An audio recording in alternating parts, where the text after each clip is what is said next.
अध्याय छठा, आत्मसम्मान, सकारात्मक नजरिया विकसित करना।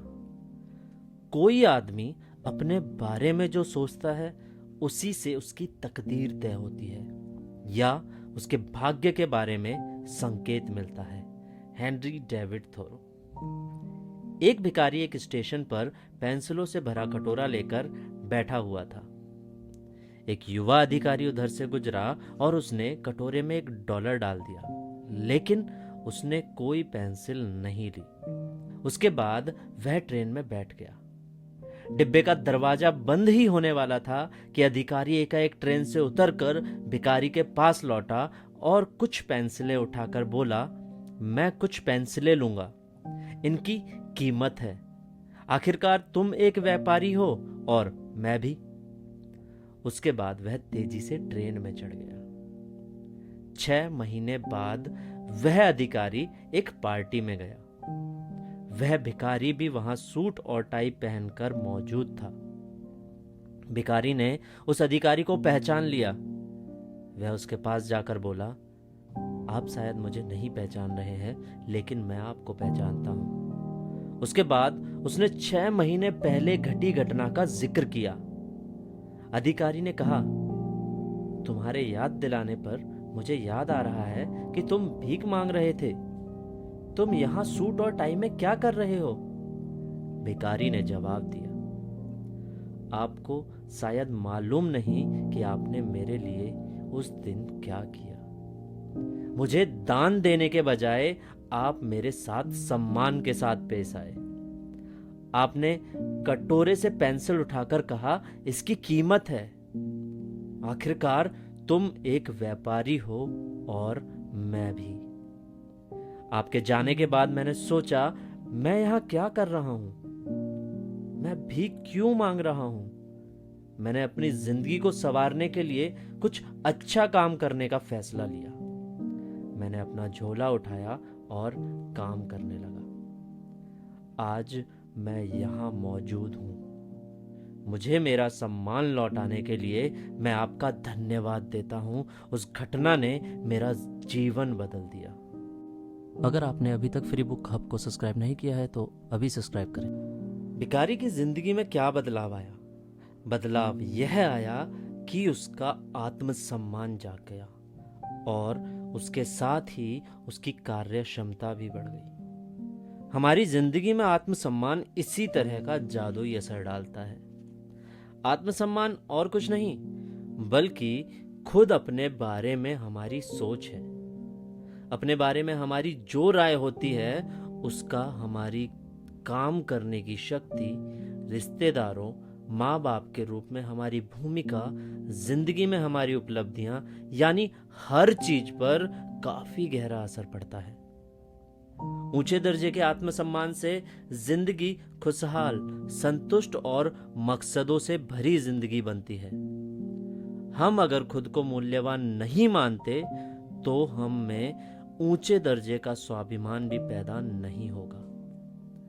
आत्मसम्मान की वजह से हम आत्म प्रेरित होते हैं।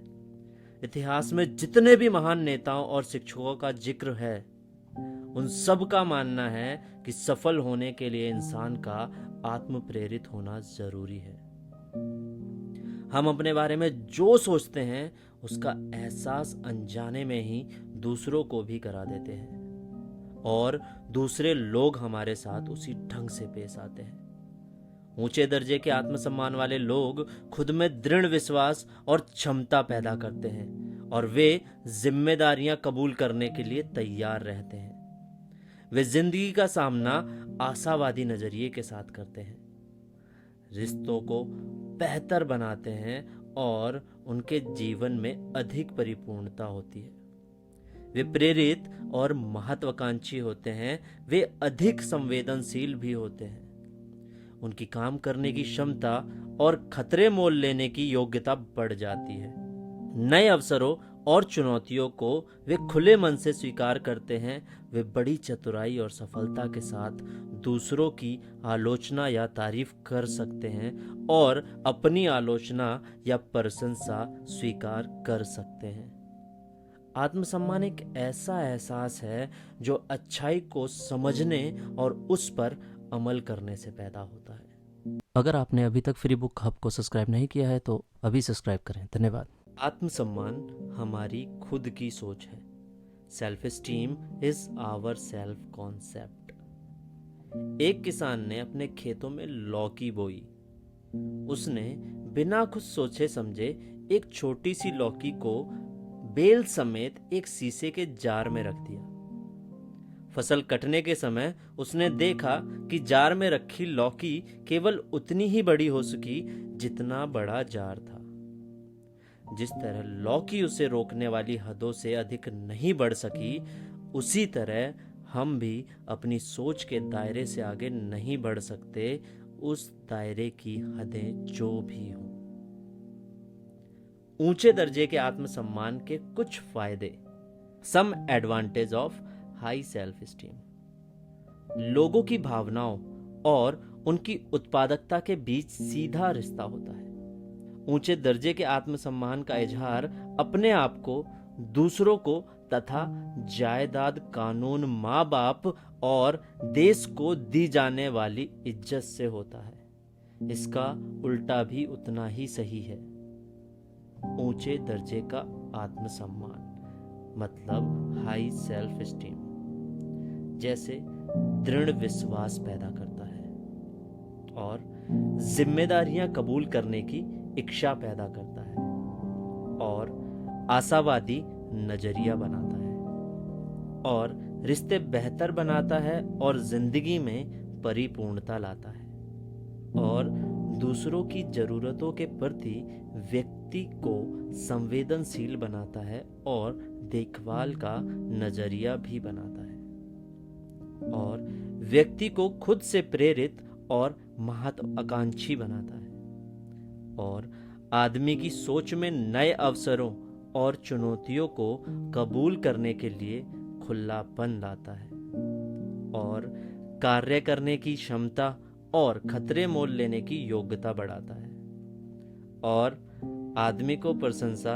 और निंदा का लेन देन चतुराई और सरलता के साथ करने में मदद देता है और ऊंचे दर्जे के आत्मसम्मान वाला व्यक्ति अपनी साख गंवाने के बजाय व्यापार में घाटा उठा लेता है क्योंकि वह अपनी साख को अनमोल मानता है। अगर आपने अभी तक फ्री बुक हब को सब्सक्राइब नहीं किया है तो अभी सब्सक्राइब करें। घटिया किस्म का आत्मसम्मान, लो सेल्फ एस्टीम। हम घटिया किस्म के आत्मसम्मान वाले लोगों को कैसे पहचानेंगे? ऐसे लोग कैसे व्यवहार करते हैं? आगे दी गई सूची में ऐसे लोगों के कुछ लक्षण दिए गए हैं। इसमें उनके सारे लक्षण तो शामिल नहीं हैं, पर यह उनके बारे में संकेत जरूर देती है। जैसे वे आम तौर पर गप्पेबाज होते हैं और दूसरों की आलोचना करना उनका स्वभाव होता है। वे आलोचना इस तरह करते हैं मानो इस बात की प्रतियोगिता चल रही हो कि कौन अधिक आलोचना कर सकता है और वे अहंकारी यानी ईगोइस्टिक और घमंडी होते हैं। ऐसे लोग सब कुछ जानने का दिखावा करते हैं। घटिया किस्म के आत्मसम्मान वाले लोगों के साथ या उनके लिए काम करना बेहद मुश्किल होता है। वे खुद को ऊंचा साबित करने के लिए दूसरों को नीचा साबित करते हैं और वे आत्म केंद्रित और बंद दिमाग के होते हैं और वे लगातार बहाने बनाते हैं और अपनी नाकामयाबी को स्वाभाविक साबित करने की कोशिश करते हैं और वे कभी जिम्मेदारियां कबूल नहीं करते और हमेशा दूसरों पर इल्जाम लगाते हैं और वे भाग्यवादी नजरिए वाले होते हैं। वे कभी पहल नहीं करते और घटनाओं के खुद घटित होने का इंतजार करते हैं और वे स्वभाव से ही ईर्ष्यालु होते हैं और सकारात्मक आलोचना को भी स्वीकार नहीं करते और अपना बचाव करने लगते हैं और अकेले होने पर वे खुद को असहज और तकलीफ में महसूस करते हैं और घटिया किस्म के आत्मसम्मान वाले लोग अदब और सलीके की हदों को पार कर जाते हैं। उन्हें अपनी सीमा का एहसास नहीं होता। वह यह नहीं समझ पाते कि किस मुकाम पर तहजीब की हदें खत्म हो जाती हैं और बेहूदगी शुरू हो जाती है। सामाजिक जमावड़ों में मजाक आम तौर पर सुने सुनाए जाते हैं, पर शराब के हर जाम के साथ ये मजाक गंदे से गंदा होते जाता है और उनके सच्चे दोस्त नहीं होते क्योंकि वे खुद सच्चे नहीं होते और वे ऐसे वादे करते हैं जिनके बारे में उन्हें मालूम होता है कि वे पूरे नहीं कर पाएंगे। घटिया किस्म के आत्मसम्मान वाला व्यक्ति चांद को बेचने का वादा भी कर सकता है। वादे पूरे ना करने से आदमी की साख गिरती है और उनका व्यवहार नासमझी और गलतियों से भरा होता है। वे पेंडुलम की तरह एक छोर से दूसरे छोर तक झूलते रहते हैं। आज वे हमारे साथ बड़ी शराफत से पेश आएंगे, लेकिन कल वे हमारा गला काट सकते हैं। उनमें संतुलन की कमी होती है और वे लोगों को खुद से दूर कर देते हैं और अकेला रहना पसंद करते हैं और तनुक मिजाजी होते हैं। उनका आत्मसम्मान छूते ही गहरा जाने वाली किस्म का होता है। कोई भी बात कहने पर वे उसे निजी तौर पर ले लेते हैं और अपने मन पर चोट महसूस करते हैं। इससे उनमें मायूसी पैदा होती है। अगर आपने अभी तक फ्री बुक हब को सब्सक्राइब नहीं किया है तो अभी सब्सक्राइब करें। धन्यवाद। संवेदनशीलता और तुनक मिजाजी में क्या फ़र्क है? What is the difference between being touchy and being sensitive? तुनक मिजाजी एक कटीला नजरिया है। ऐसे आदमी के करीब जाने का मतलब चोट खाना होता है। दूसरी ओर संवेदनशीलता एक सकारात्मक नजरिया है। यह दूसरों पर ध्यान देने के लिए प्रेरित करता है। कई बार ये दोनों शब्द एक दूसरे के बदल के तौर पर इस्तेमाल किए जाते हैं। लोग कहते हैं कि उस आदमी से बात करते वक्त होशियार रहो, वह बेहद संवेदनशील है। दरअसल वे यह कहना चाहते हैं कि वह आदमी तुनक मिजाजी है, इसलिए होशियार रहिए। जैसे उन्हें खुद से और दूसरों से नकारात्मक उम्मीदें होती हैं और वे निराश भी कम ही होते हैं। जैसे उनमें आत्मविश्वास की कमी होती है। पॉइंट पहला, वे हमेशा दूसरों से मान्यता और स्वीकृति पाने की कोशिश करते हैं। स्वीकृति की चाह और किसी की राय जानने में फर्क है। वास्तव में राय जानने का मतलब सलाह मांगना होता है। पॉइंट दूसरा, वे अपने बारे में डींगे हाँकते हैं। दरअसल यह आत्मविश्वास की कमी की निशानी है। पॉइंट तीसरा, वे दब्बू और डरपोक स्वभाव के होते हैं। वे अपने वजूद के लिए खुद को शर्मिंदा महसूस करते हैं। ऐसे लोग खुद को हमेशा झुका लेते हैं, लेकिन यह उनकी विनम्रता नहीं होती। विनम्रता आत्मविश्वास से पैदा होती है, जबकि दब्बूपन की वजह से आत्मविश्वास की कमी होती है। जिस आदमी में आत्मविश्वास की कमी हो, वह असरदार नेता यानी लीडर नहीं बन सकता। दूसरे लोग उनके अंदर आत्मविश्वास की कमी महसूस कर लेते हैं, लिहाजा उनकी नजर में उनकी इज्जत घट जाती है। पॉइंट चौथा, उनमें दृढ़ता नहीं होती। घटिया किस्म के आत्मसम्मान वाले लोग अपने विश्वासों पर टिकना नहीं चाहते। दूसरी ओर अनुचित ढंग से आक्रमण होना भी कमजोर आत्मसम्मान की निशानी है। जिन हालात में दया दिखानी चाहिए, उनमें आक्रामकता दिखाना दृढ़ता नहीं है। पॉइंट पांचवा, आत्मविश्वास की कमी की वजह से वे पिछल्लू बन जाते हैं। वे सोचते हैं जब हर इंसान ऐसा कर रहा है तो मुझे भी वही काम करना चाहिए। हम हर रोज लोगों को साथियों के दबाव के आगे घुटने टेकते देखते हैं, यह जानने के बावजूद कि वे जो काम कर रहे हैं उससे उन्हें या दूसरों को नुकसान पहुंच सकता है। लोग उस काम को केवल इसलिए करते हैं कि उन्हें स्वीकार कर लिया जाए। घटिया किस्म के आत्मसम्मान वाले लोग केवल साथ में बने रहने के लिए साथ निभाते हैं। उनमें आत्मविश्वास की कमी होती है, इसलिए वे दूसरों से मान्यता पाना चाहते हैं। पॉइंट छठा, वे अमीरों की बराबरी करने के लिए दिखावा करते हैं। लोग जब घर, कार या ऐसी ही अन्य चीजें खरीदते हैं और दूसरों को प्रभावित करने के इरादे से किसी गतिविधि में भाग लेते हैं, तो अक्सर वे ऐसा पैसा खर्च करते हैं जिसे उन्हें कमाया नहीं होता और ऐसी चीजें खरीदते हैं जिनकी उन्हें जरूरत नहीं होती। वे सारे काम केवल दूसरों पर रौब जमाने के लिए करते हैं, जबकि कोई जरूरत नहीं कि वे उन्हें पसंद करते हों या उन्हें तारीफ लायक मानते हों। पॉइंट 7वां, कई बार वे अड़ियलपन दिखाते हैं या लोगों का ध्यान आकर्षित करने वाला व्यवहार करते हैं। घटिया दर्जे के स्वाभिमान वाले लोग केवल दूसरों का ध्यान अपनी ओर खींचने के लिए बेतुकी हरकतें करते हैं। उन्हें भद्दा व्यवहार करके बड़ा और महत्वपूर्ण होने का एहसास होता है।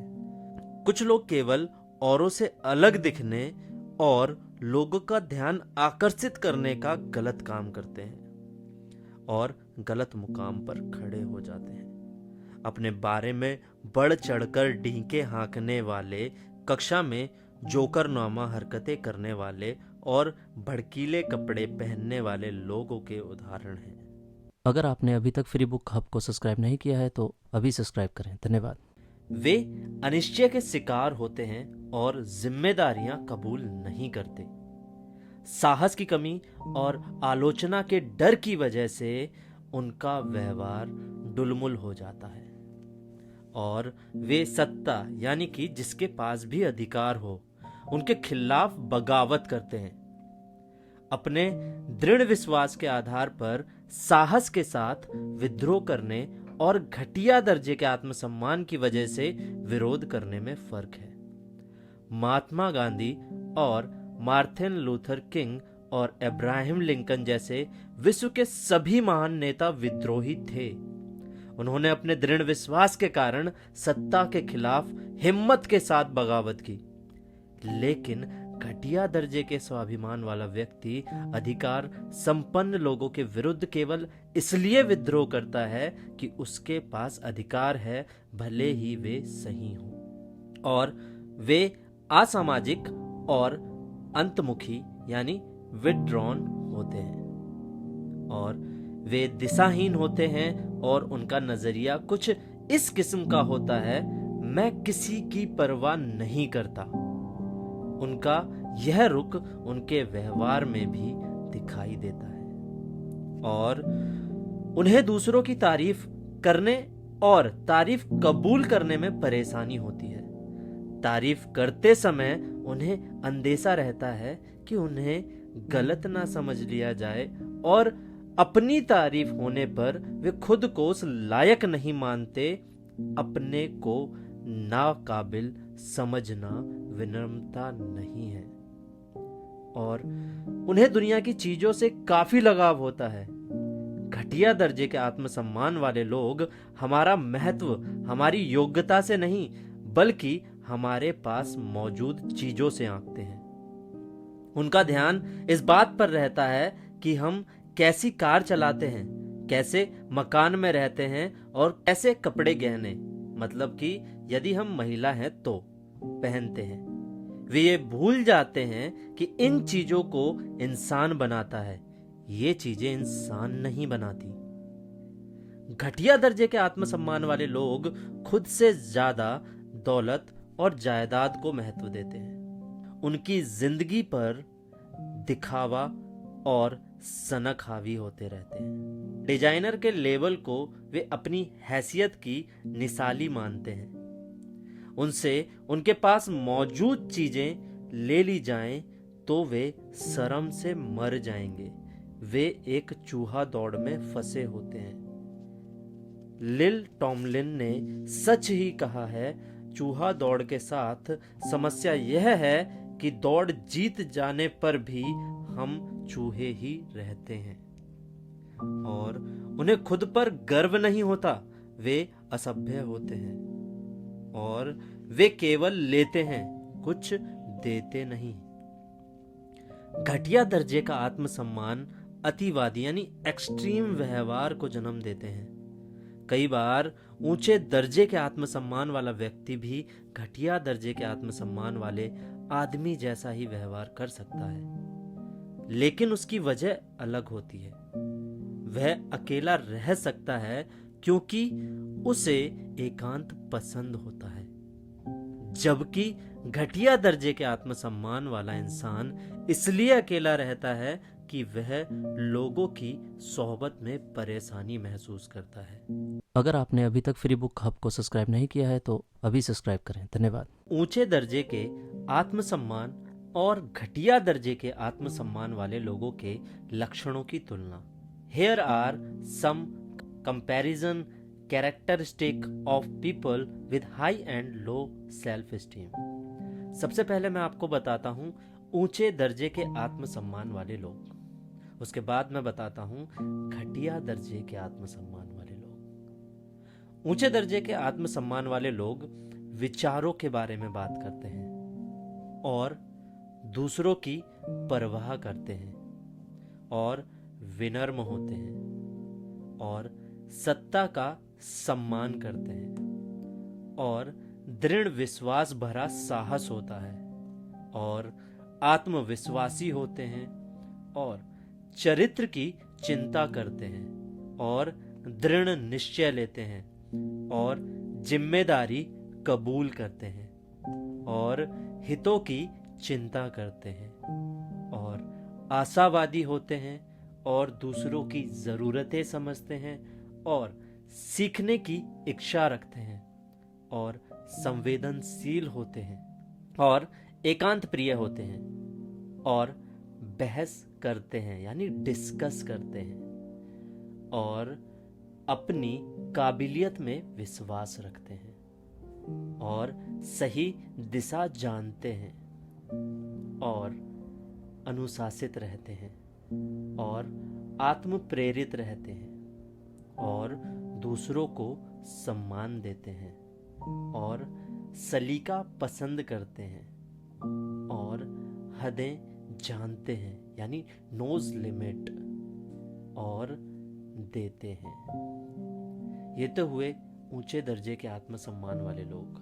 अब मैं आपको बताता हूँ घटिया दर्जे के आत्मसम्मान वाले लोग लोगों के बारे में बात करते हैं यानी टॉक अबाउट पीपल और दूसरों की आलोचना करते हैं और घमंडी होते हैं और सत्ता से विरोध करते हैं और साथ में रहने के लिए साथ निभाते हैं और भ्रमित रहते हैं यानी कंफ्यूजन में और प्रसिद्धि की चिंता करते हैं यानी कि कंसर्न अबाउट रेपुटेशन और आक्रामक यानी अग्रेसिव होते हैं और पूरी दुनिया पर इल्जाम लगाते हैं यानी ब्लेम्स द होल वर्ल्ड और स्वार्थी यानी सेल्फिश होते हैं और निराशावादी होते हैं और लालची होते हैं और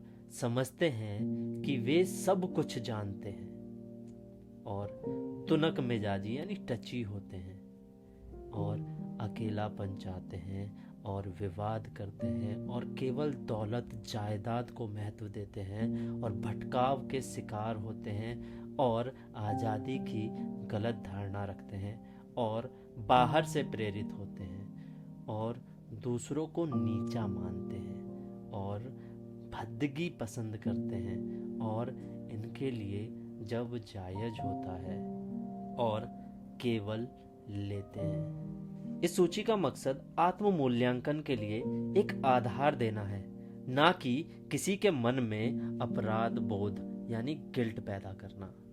कोई जरूरी नहीं कि हमें ऊंचे दर्जे के आत्मसम्मान के सभी लक्षण मौजूद हों।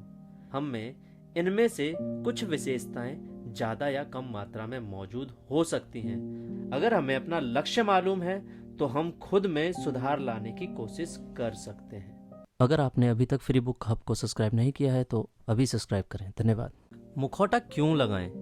Y put on a mask?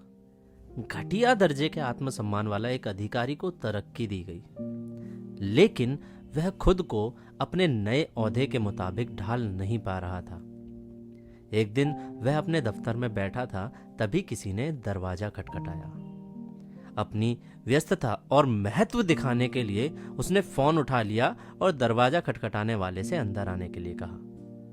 वह आदमी अंदर आकर इंतजार करता रहा और उस दौरान वह अधिकारी सिर हिला हिलाकर फोन पर बात करता रहा। बीच बीच में वह कहता जा रहा था, चिंता की बात नहीं, मैं संभाल लूंगा। कुछ मिनट बाद उसने फोन रखकर इंतजार कर रहे आदमी से आने की वजह पूछी। उस आदमी ने जवाब दिया, सर, मैं आपका फोन कनेक्ट करने आया हूं। संदेश क्या है? What is the message? दिखावा क्यों करें? हम क्या साबित करना चाहते हैं? हम क्या हासिल करना चाहते हैं? हमें झूठ बोलने की जरूरत क्यों महसूस होती है? हम झूठे महत्व का एहसास क्यों करना चाहते हैं? इस तरह का व्यवहार असुरक्षा और घटिया दर्जे के आत्मसम्मान से जन्म लेता है। दिखावा क्यों करें? Why pretend?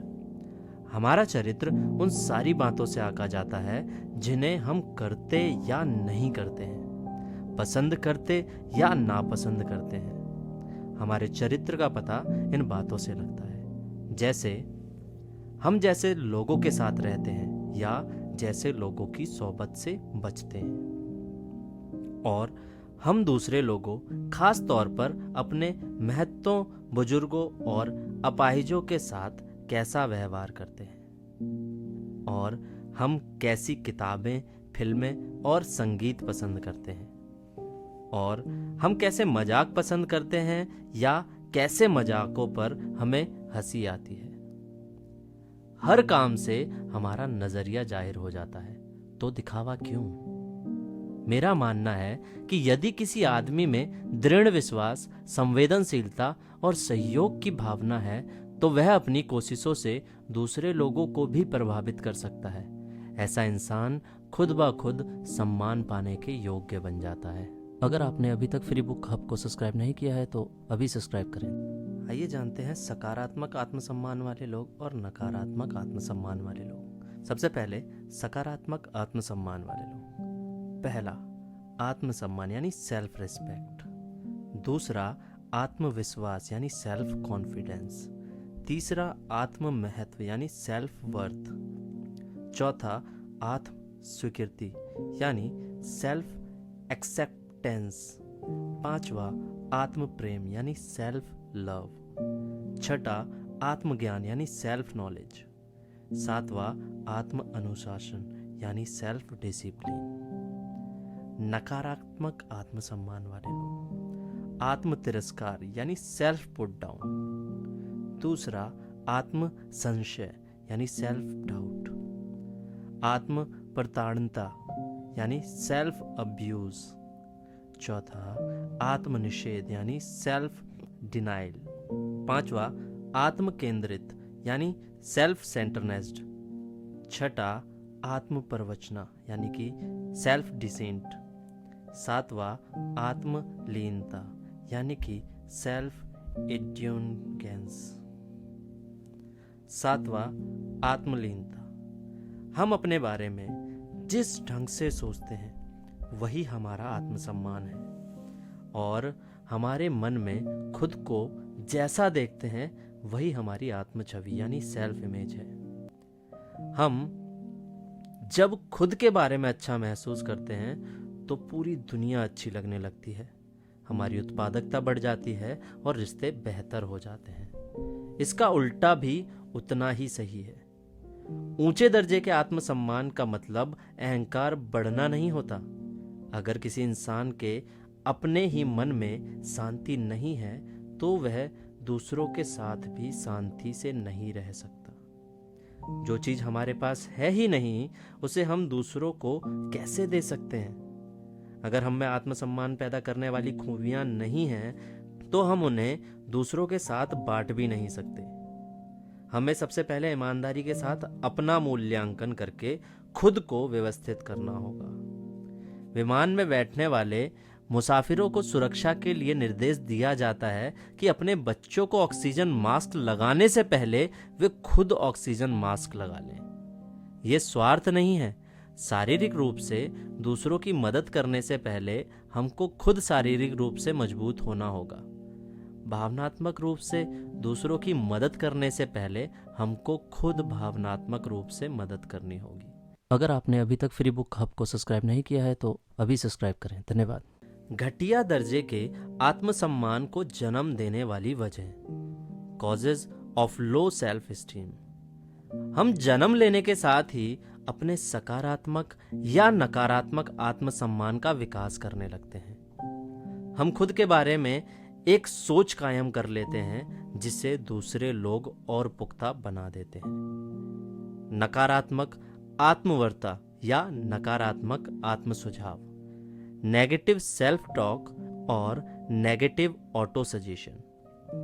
नकारात्मक आत्मवर्ता के दौरान हम खुद से जाने अनजाने कुछ ऐसी बातें कहते हैं जैसे मेरी याददाश्त कमजोर है, और मैं हिसाब किताब में कच्चा हूं, और मैं खिलाड़ी नहीं हूं, और मैं थक गया हूं। इस तरह की बातें केवल नकारात्मकता को मजबूत बनाती हैं और हमें नीचे गिराती हैं। जल्दी ही हमारा दिमाग इन बातों में विश्वास करने लगता है और हमारे व्यवहार में भी उसी मुताबिक बदलाव आने लगता है। ये बातें अपने आप हकीकत बन जाने वाली भविष्यवाणियों का रूप ले लेती हैं। वातावरण, एनवायरनमेंट, जो कि घर से शुरू होता है। माँ बाप अपने बच्चों को सबसे बड़ा तोहफा दे सकते हैं, वह है अच्छी बुनियाद। परिवार में हमें जो सबसे अच्छी चीज मिल सकती है वह है बुनियाद। एक लड़की का शिष्ट और विनम्र व्यवहार देखकर उसके अध्यापक ने पूछा, तुम्हें इतना शिष्ट और विनम्र होना किसने सिखाया? लड़की ने जवाब दिया, किसी ने नहीं, हमारे परिवार में लोग ऐसा ही व्यवहार करते हैं। परवरिश। प्रिय नागरिकों, तुम अपने बच्चों की देखभाल में इतना कम ध्यान क्यों देते हो और दौलत पाने के लिए पत्थरों को तराशने में इतना ज्यादा समय क्यों देते हो, जबकि एक दिन यह सब बच्चों के लिए ही छोड़ जाना है? सुकरात। अपने बच्चों की अच्छी परवरिश करने के लिए हमें दुगना वक्त और आधा पैसा खर्च करना चाहिए। कम उम्र में कुछ सीखने में उतनी तकलीफ नहीं होती जितनी कि बड़े होकर अनजान बने रहने में होती है। ऊंचे दर्जे के स्वाभिमान वाले माँ बाप अपने बच्चों में आत्मविश्वास, ऊंचे दर्जे का स्वाभिमान और सकारात्मक धारणाएं यानी कॉन्सेप्ट्स, विश्वास और मूल्य यानी वैल्यूज को विकसित करते हैं। इसका उल्टा भी उतना ही सही है। अच्छे माँ बाप का मिलना हमारी विरासत की बहुत बड़ी देन होती है। धोखाधड़ी वाले कामों में जुड़े माँ बाप दुर्भाग्य से भावी पीढ़ियों के लिए बुरे उदाहरण पेश करते हैं। हमारे आदर्श या सलाहकार हमारे माँ बाप, संबंधी, शिक्षक या ऐसी कोई भी व्यक्ति हो सकता है जिसकी हम काफी इज्जत करते हैं। अपने जीवन की शुरुआती दिनों में बच्चे उन लोगों से प्रेरणा लेते हैं जो ओहदेदार और असरदार होते हैं। बड़े होकर हम अपनी सुपरवाइजरों और मैनेजरों को आदर्श के रूप में देखते हैं।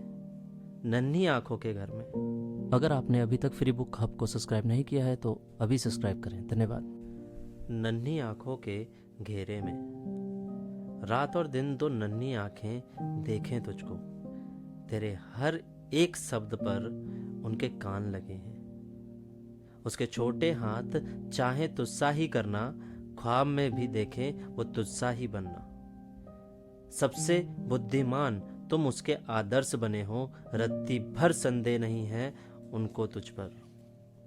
भक्ति भाव से करता वो विश्वास है तुझी पर, तेरी कथनी करनी ही सवार है उस पर। तुझसा गर वो कहे करेगा, तभी तो बन पाएगा तुझसा। आश्चर्यचकित वो नन्हा मुन्ना करे अटूट विश्वास है तुझ पर। उसकी आंखें तुझे दिन रात ताके हैं, बनाए रहा अपनी निर्णय कर्म से। उसके लिए जो इंतजार में है बड़ा होकर तुझसा बनने की। अगर आपने अभी तक फ्री बुक हब को सब्सक्राइब नहीं किया है तो अभी सब्सक्राइब करें। धन्यवाद। बच्चे बिगड़ैल क्यों बनते हैं? जैसे उसे बताइए कि हर चीज की एक कीमत होती है, लिहाजा एक दिन वह अपनी ईमानदारी को बेच देगा। जैसे उसे किसी भी बात पर दृढ़ ना रहने की शिक्षा दीजिए, लिहाजा वह हर चीज पर फिसलेगा। जैसे उसे सिखाइए कि जिंदगी में कामयाबी ही सब कुछ है, लिहाजा वह हर तिकड़म करके कामयाब होने की कोशिश करेगा।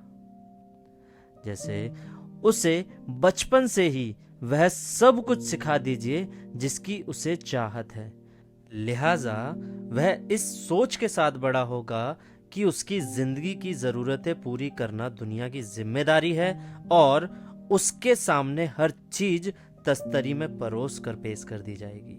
और जब वह गंदे लफ्जों का इस्तेमाल करे तो उस पर हंसिए, इससे वह खुद को चतुर समझने लगेगा।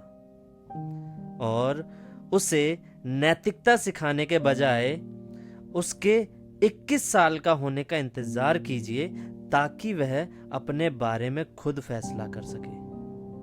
जैसे उसे सही दिशा का ज्ञान कराए बिना चुनाव करने की आजादी दीजिए। उसे यह कभी ना सिखाइए कि हर चुनाव का एक नतीजा भी होता है। जैसे उसे उसकी गलतियों के बारे में यह सोचकर कभी कुछ ना बताइए कि इससे उसके मन को कुंठा यानी कॉम्प्लेक्स पैदा हो जाएगी, लिहाजा कोई गलत काम करते हुए पकड़े जाने पर वह यह मानेगा कि समाज उसके खिलाफ है। जैसे उसके आसपास बिखरी हर चीज जैसे कि किताबें, जूते, कपड़े वगैरह खुद उठाइए, उसका हर काम खुद कीजिए। नतीजा यह होगा कि उसे अपनी सारी जिम्मेदारियां दूसरों के कंधों पर डालने की आदत हो जाएगी। जैसे वह जो भी चीजें देखना सुनना चाहे उसे देखने और सुनने की आजादी दीजिए। उसके शरीर में जाने वाली खुशबू पर ध्यान दीजिए, पर उसके मस्तिष्क में कूड़ा जाने दीजिए। जैसे दोस्तों के बीच लोकप्रिय होने के लिए उसे कुछ भी करने दीजिए। जैसे उसकी मौजूदगी में अक्सर झगड़िए, लिहाजा घर के टूटने पर उसे कोई अचरज नहीं होगा। जैसे वह जितना पैसा मांगे उसे दीजिए, उसे पैसे की कीमत कभी ना समझाइए। इस बात पर पूरा ध्यान रखिए कि उसे वैसी दिक्कतों का सामना कभी ना करना पड़े जिनका सामना हमको करना पड़ा था।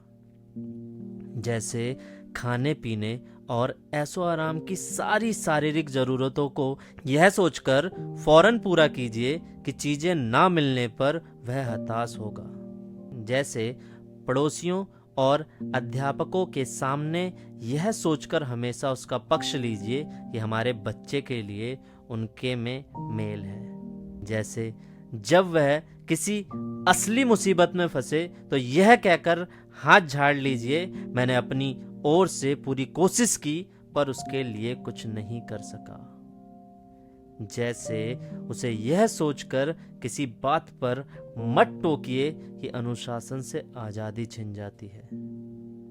जैसे उसे आजादी का पाठ पढ़ाने के लिए माँ बाप की तरह सीधा नियंत्रण रखने के बजाय उस पर दूर से नियंत्रण रखिए। तो मैं आपको एक बार फिर से बता देता हूँ कि लोग क्या क्या गलतियाँ करते हैं जिसकी वजह से उनके बच्चे बिगड़ैल बनते हैं। अगर आपने अभी तक फ्री बुक हब को सब्सक्राइब नहीं किया है तो अभी सब्सक्राइब करें। धन्यवाद। बच्चे वही सीखते हैं जो जीते हैं। अगर बच्चा आलोचना के माहौल में रहता है तो वह निंदा करना सीखता है।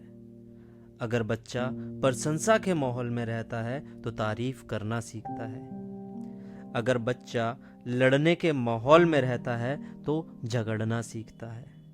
अगर बच्चा सहनशीलता के माहौल में रहता है तो धैर्य सीखता है। अगर बच्चा बेहुदे और खिल्ली उड़ाने वाले माहौल में रहता है तो वह संकोच करना सीखता है। अगर बच्चा प्रोत्साहन वाले माहौल में रहता है तो आत्मविश्वास सीखता है। अगर बच्चा शर्मिंदगी के माहौल में रहता है तो वे खुद को दोषी मानना सीखता है। अगर बच्चा समर्थन करने वाले माहौल में रहता है तो वह खुद को पसंद करना सीखता है। अगर बच्चा न्याय संगत माहौल में रहता है तो इंसाफ करना सीखता है। अगर बच्चा सुरक्षा के माहौल में रहता है तो वह भरोसा करना सीखता है। अगर बच्चा सहमति और दोस्ती के माहौल में रहता है तो वह दुनिया में प्यार ढूंढ लेना सीखता है। अगर आपने अभी तक फ्री बुक हब को सब्सक्राइब नहीं किया है तो अभी सब्सक्राइब करें। आत्मविश्वास विकसित करना, बिल्डिंग सेल्फ कॉन्फिडेंस। एक युवा दंपति अपनी बेटी को काम पर जाने से पहले रोज बच्चों की देखभाल करने वाले एक सेंटर पर छोड़ जाया करती थी। माँ बाप और वह बच्ची अलग होते समय एक दूसरे का हाथ चूमते थे और उसके बाद उस चुम्बन को अपनी जेब में रखने का अभिनय करते थे। दिन में जब बच्ची अकेली होती थी तब वे जेब से उस चुम्बन को निकालकर अपने गाल पर लगा लिया करती थी। रोजमर्रा की यह छोटी सी बात उनमें शारीरिक रूप से अलग होने के बावजूद साथ रहने का एहसास पैदा करती थी। कितना सुंदर विचार है। शिक्षा यानी एजुकेशन। किसी चीज को ना जानना शर्मिंदगी की बात नहीं है, पर सीखने की इच्छा ना होना जरूर शर्मिंदगी की बात है। हम कुछ लोगों को आदर्श मानकर उनसे शिक्षा ले सकते हैं। जिन बच्चों को उनकी जिंदगी के शुरुआती सालों में सत्यनिष्ठा यानी इंटीग्रिटी का पाठ पढ़ाया जाता है, आमतौर पर वे उसे कभी नहीं भूलते। वह उनकी जिंदगी का हिस्सा बन जाता है। हम किसी भी पेशे में, चाहे वह ठेकेदारी हो या वकालत, अकाउंटेंसी हो या राजनीति, पुलिस अफसर की नौकरी हो या जज की, यही तो चाहते हैं। सत्यनिष्ठा में ईमानदारी से अधिक शक्ति होती है। दरअसल यह ईमानदारी की बुनियाद है। नौजवानों पर किसी चीज का असर आसानी से डाला जा सकता है जब वे माँ बाप, शिक्षकों या राजनेताओं जैसे अपने मार्गदर्शकों को बड़ी शान के साथ धोखाधड़ी करते या किसी होटल से तौलिया चुराने या किसी रेस्टोरेंट से बर्तन चुराने जैसी घटिया हरकतों के बारे में डींगे मारते हुए सुनते हैं तो वे निराश होते हैं। उनके मन में अपने मार्गदर्शकों के लिए इज्जत नहीं रह जाती। ऐसी चीजें लगातार देखते रहने पर वे स्वीकार करने लगते हैं। अरे, अभी तक आपने फ्री बुक हब को सब्सक्राइब नहीं किया, प्लीज इसे सब्सक्राइब करें। धन्यवाद। घटिया आदर्श, पुअर रोल मॉडल्स। एक शिक्षक ने एक बच्चे से पूछा, तुम्हारे पिताजी क्या करते हैं? बच्चे ने जवाब दिया, मुझे मालूम नहीं, पर मेरा ख्याल है कि वे पेन, पेंसिल, बल्ब और टॉयलेट में इस्तेमाल होने वाले पेपर रोल बनाया करते हैं, क्योंकि वे हर रोज अपने लंच बॉक्स में यही चीजें घर लाया करते हैं। गलत तुलना करना, मेकिंग अनफेयर कंपैरिजन। सही ढंग से तुलना करना तो ठीक है, गलत ढंग से की गई तुलना से इंसान खुद को हीन महसूस करने लगता है। दूसरों से तुलना किए जाने पर आमतौर पर हम में उनसे ज्यादा काम करने की क्षमता दिखाने की प्रतियोगिता भावना उत्पन्न होती है। ऊंचे दर्जे के आत्मसम्मान वाले लोग दूसरों से मुकाबला नहीं करते, इसके बजाय वे अपनी काम करने की क्षमता में सुधार लाते हैं। वे खुद से ही मुकाबला करते हैं, वे अपनी उपलब्धियों की तुलना अपनी क्षमताओं से करते हैं। सफलता या असफलता से जुड़े हुए प्रभाव, ये मैं आपको अगले अध्याय में बताऊंगा। धन्यवाद। अगर आपको ये बुक फ्री में चाहिए तो हमारे पेज पर डीएम कर सकते हैं और अधिक जानकारी के लिए डिस्क्रिप्शन में जा सकते हैं। नेक्स्ट पार्ट के लिए राइट वाली वीडियो पर क्लिक करें और बुक की प्लेलिस्ट के लिए लेफ्ट वाली वीडियो पर क्लिक करें और चैनल को सब्सक्राइब करना ना भूलें। वीडियो को लाइक शेयर करें। फ्री बुक हब सुनने के लिए धन्यवाद। अगर आपने अभी तक फ्री बुक हब को सब्सक्राइब नहीं किया है तो अभी सब्सक्राइब करें। धन्यवाद। सफलता या असफलता से जुड़े हुए प्रभाव, फेलियर और सक्सेस अ रिपल इफेक्ट। इस कहावत में काफी सच्चाई है कि सफलता सफलता को और असफलता असफलता को जन्म देती है। खेल की दुनिया में हम अक्सर देखते हैं कि जब किसी चैंपियन का मनोबल गिरता है, और कभी ना कभी ऐसा होता है, तो कोच उसे कभी किसी अच्छे खिलाड़ी के मुकाबले नहीं खिलाता, क्योंकि अगर वह एक बार और हार जाएगा तो उसका मनोबल और गिर जाएगा। उसका आत्मविश्वास वापस लाने के लिए तो कोच उसे किसी कमजोर खिलाड़ी के मुकाबले खिलाता है और उस जीत से चैंपियन का मनोबल बढ़ जाता है। उसके बाद उसे थोड़े अच्छे खिलाड़ी के साथ खिलाया जाता है। वह जीत के आत्मविश्वास को और बढ़ा देती है। यही सिलसिला तब तक जारी रखा जाता है जब तक कि चैंपियन असली चुनौती का सामना करने के लिए तैयार ना हो जाए। हर सफलता के साथ व्यक्ति का आत्मविश्वास बढ़ता है और उसके लिए अगली बार सफल होना ज्यादा आसान हो जाता है। इसीलिए कोई भी अच्छे नेता, चाहे वे माँ बाप, शिक्षक या सुपरवाइजर हों, बच्चे से पहले आसान काम कराते हैं।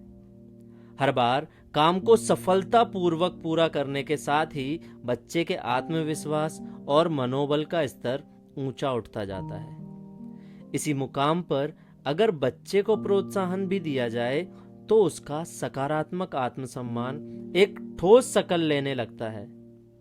अपनी और बच्चों की असफलता की जंजीरों को तोड़कर सफलता की कड़ी से जुड़ना हमारी जिम्मेदारी है। असफल होने को असफलता मानने की गलती करना, कंफ्यूजिंग फीलिंग विद फेलियर। सफलता में 99% असफलता शामिल होती है। सोरिचा हॉड, होंडा मोटर कॉरपोरेशन के संस्थापक। किसी खास मामले में असफल होने पर ज्यादातर लोग इतने मायूस हो जाते हैं कि खुद को असफल मानने लगते हैं। वे यह नहीं समझते कि असफलता मिलने का मतलब यह नहीं होता कि वे असफल व्यक्ति हैं। मुझे असफलता मिल सकती है पर मैं असफल व्यक्ति नहीं हूं।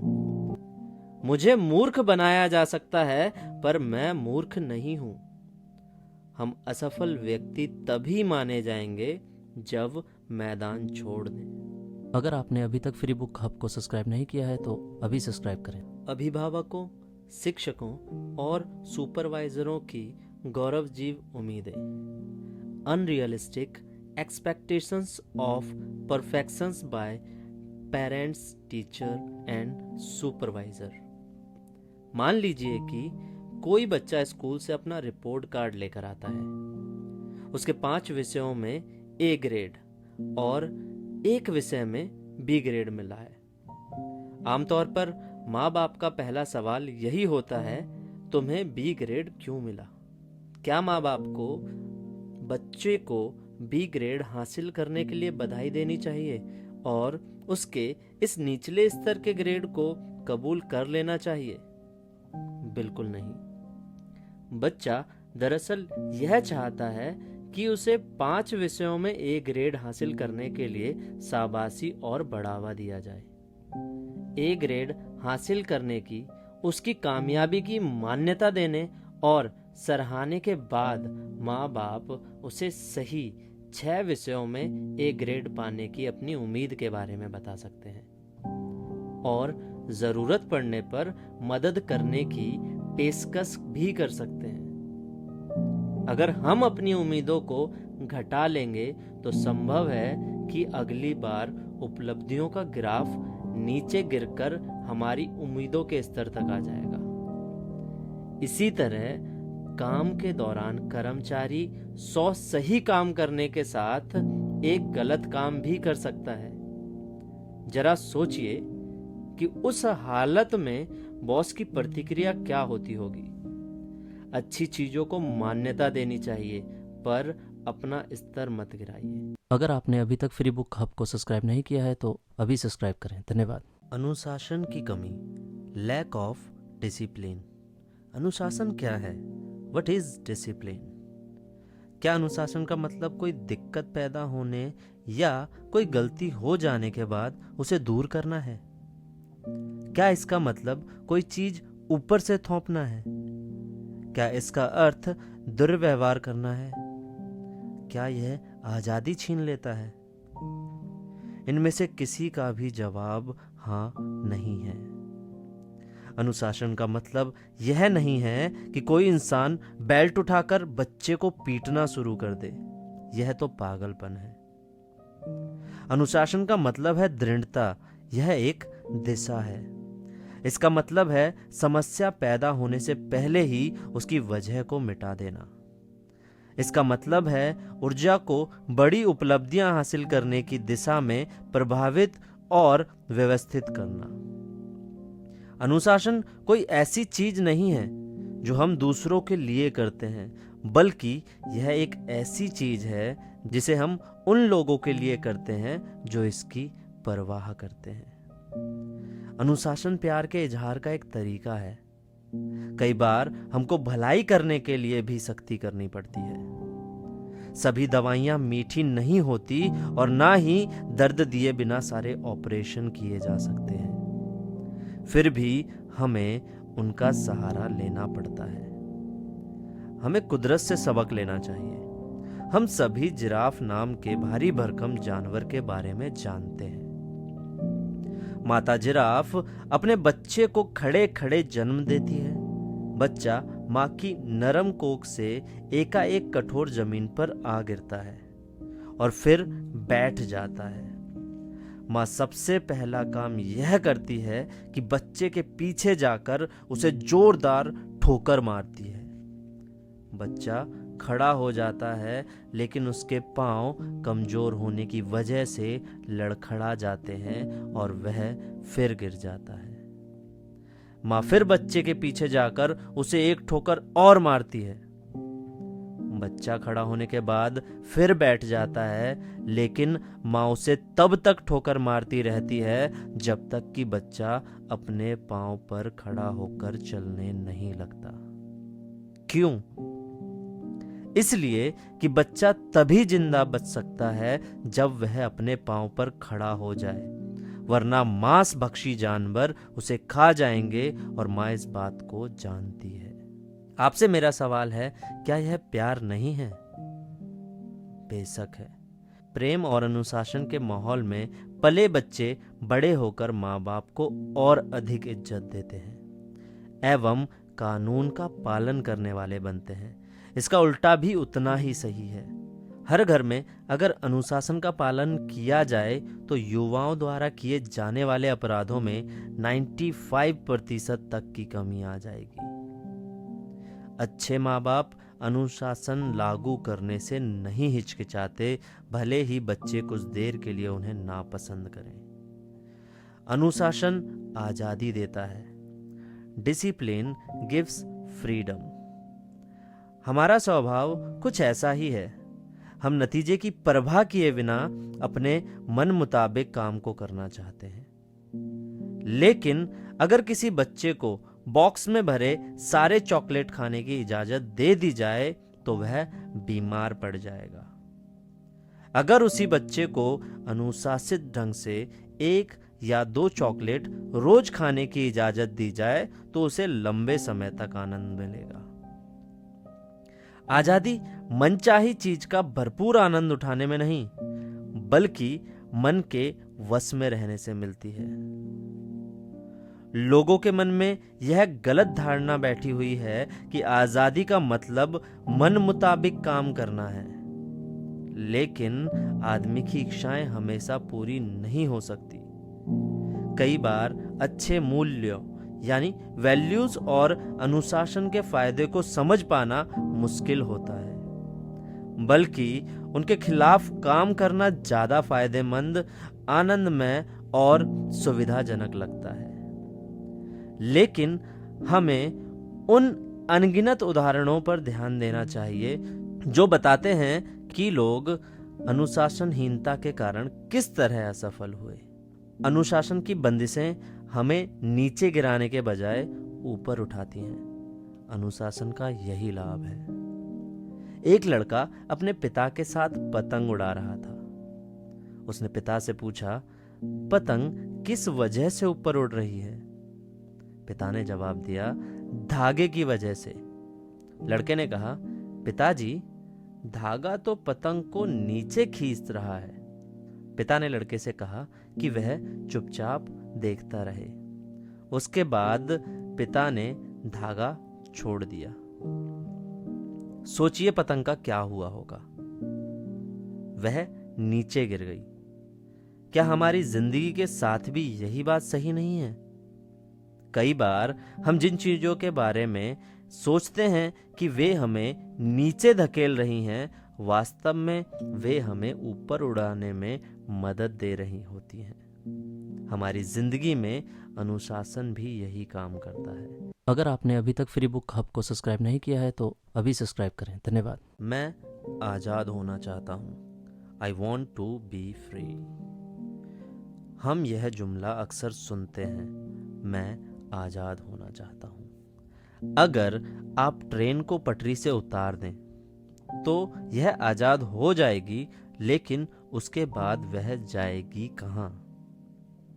अगर हर इंसान अपना खुद का ट्रैफिक कानून बनाने लगे और सड़क पर किसी भी तरफ गाड़ी चलाने लगे तो हम इसे आजादी कहेंगे या अर्थव्यवस्था? यह अनुशासन का अभाव है। नियमों का पालन करके दरअसल हम आजादी हासिल करते हैं। अनुशासन प्रेम भरी दृढ़ता है। Discipline is loving फ्रेमनेस।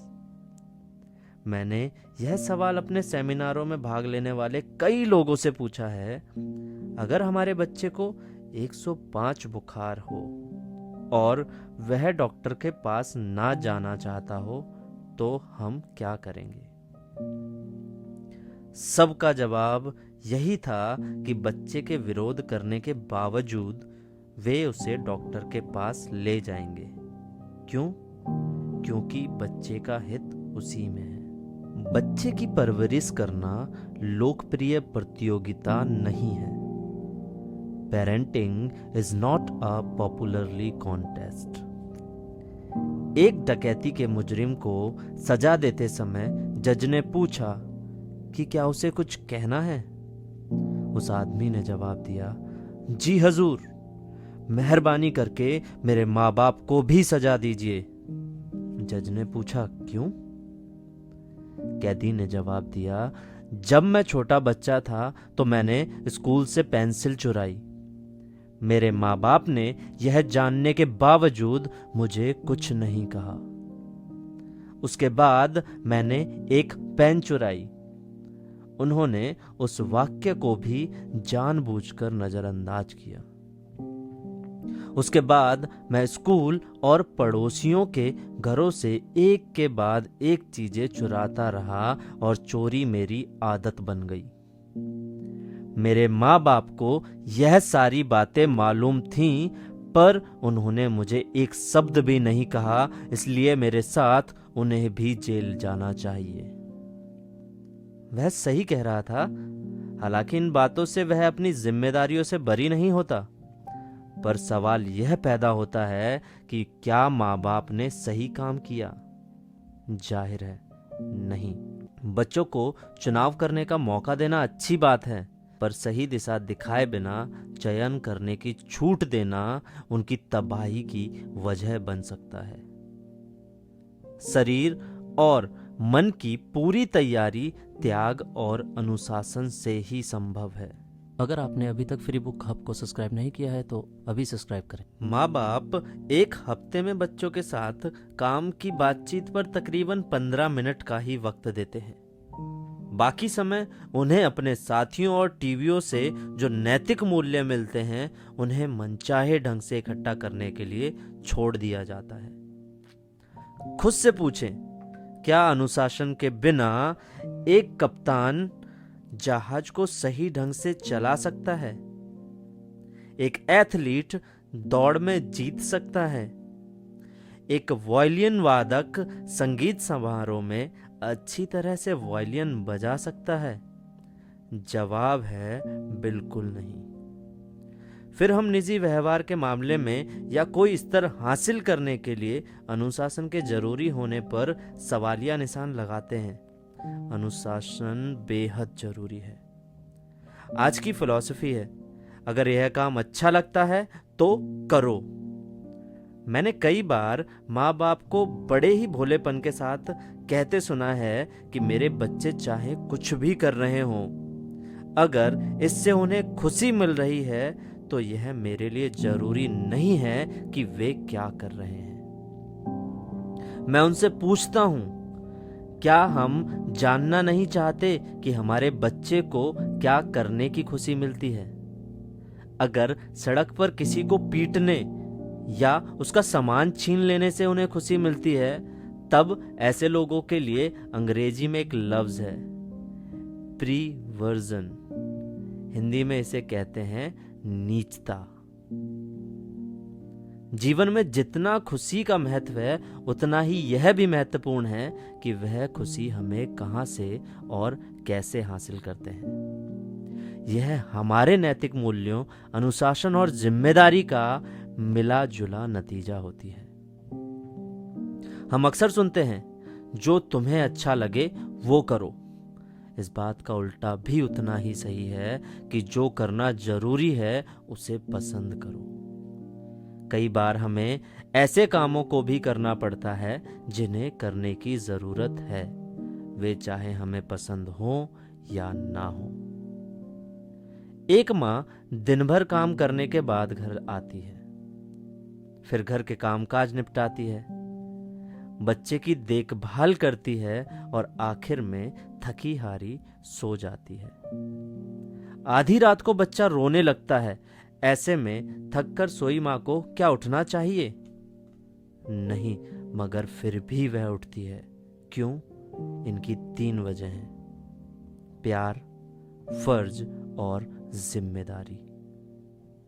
हम जिंदगी सिर्फ भावनाओं के सहारे नहीं गुजार सकते, हमें अनुशासन की भी जरूरत होती है, चाहे हमारी उम्र कितनी ही हो।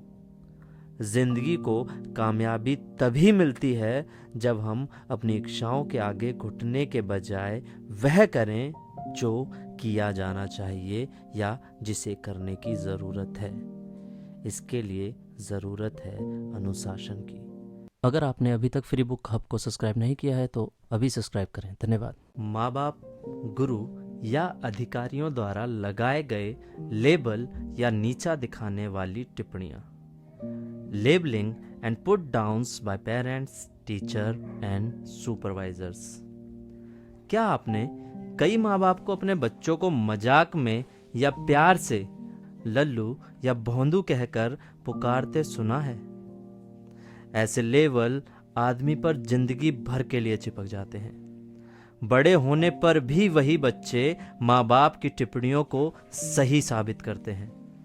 ये लेबल जिंदगी भर के लिए ही नहीं बल्कि पीढ़ियों तक साथ लग जाते हैं। भारत में जाति प्रथा इस बात का जीता जागता उदाहरण है कि लेबल लग जाना कितना तकलीफदेह हो सकता है।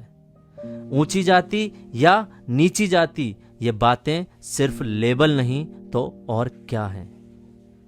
आमतौर पर माता पिता अपने बच्चों पर इस तरह के लेबल लगाते हैं, जैसे तुम भोंदू यानी कि डम हो, और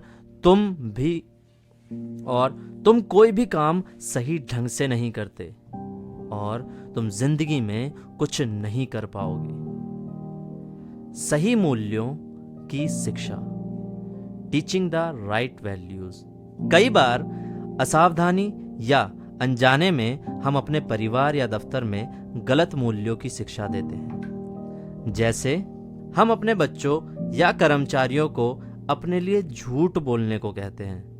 उदाहरण के तौर पर उन्हें कहो कि मैं यहां पर नहीं हूं, और उन्हें कहो कि चेक डाक से भेज दिया गया है। हम अपने माँ बाप, गुरु या सुपरवाइजर से यह उम्मीद करते हैं कि वे हमें सच्चाई दिखाएंगे, लेकिन कई बार हमें निराशा ही मिलती है। लोग इस तरह के छोटे मोटे झूठ बोलते बोलते पेशेवर झूठ बोलने वाले बन जाते हैं। जब हम औरों को हमारे लिए झूठ बोलना सिखाते हैं तो एक दिन ऐसा आता है जब वे हमसे भी झूठ बोलने लगते हैं। जैसे सेक्रेटरी फोन पर अपनी बीमारी का बहाना करती है जबकि वह शॉपिंग करने के लिए जाना चाहती है। हो सकता है कि उसके बॉस ने उसे अपने लिए झूठ बोलने की इतनी प्रैक्टिस कराई हो कि उसमें एक्सपर्ट होकर वह उसी से झूठ बोल रही है। पहले वे उसके लिए झूठ बोलती थी, अब उसी से झूठ बोलती है। अगर आपने अभी तक फ्री बुक हब को सब्सक्राइब नहीं किया है तो अभी सब्सक्राइब करें। धन्यवाद। ऊंचा आत्मसम्मान विकसित करने के तरीके। Step to build a positive self esteem. अपनी कमियों को खूबियों में बदलें। Turn scares into stars.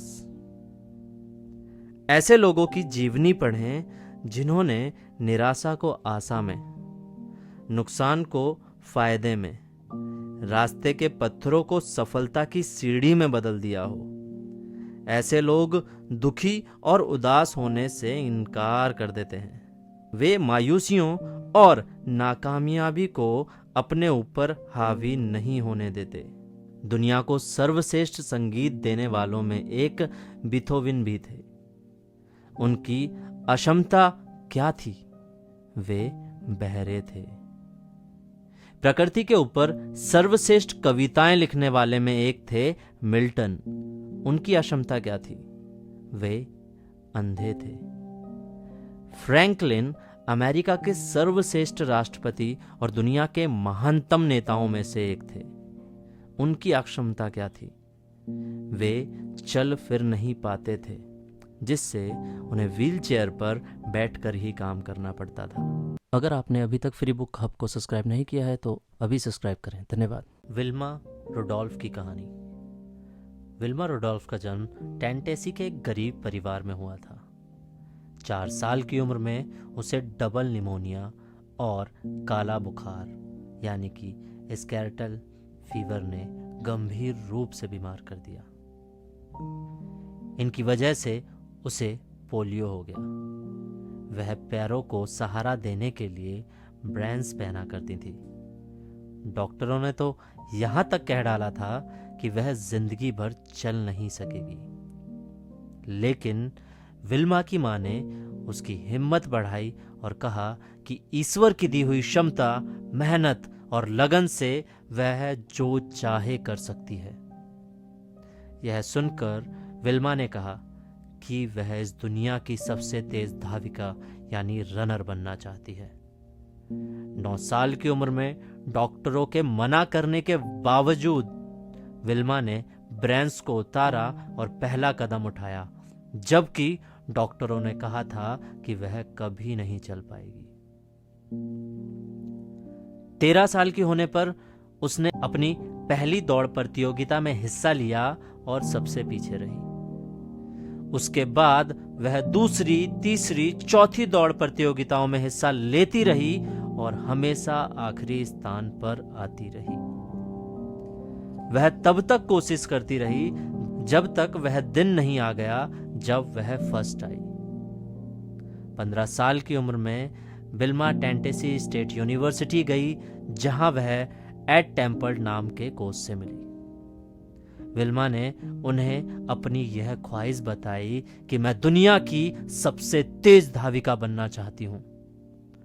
तब टेम्पल ने कहा, तुम्हारी इसी इच्छा शक्ति की वजह से तुम्हें कोई भी नहीं रोक सकता और साथ में मैं भी तुम्हारी मदद करूंगा। आखिर वह दिन आ गया जब विमला ने ओलंपिक में हिस्सा लिया। ओलंपिक में दुनिया के सर्वश्रेष्ठ खिलाड़ियों में मुकाबला होता है। विल्मा का मुकाबला जूता हैन से था, जिसे कोई भी नहीं हरा पाया था। पहली दौड़ 100 मीटर की थी।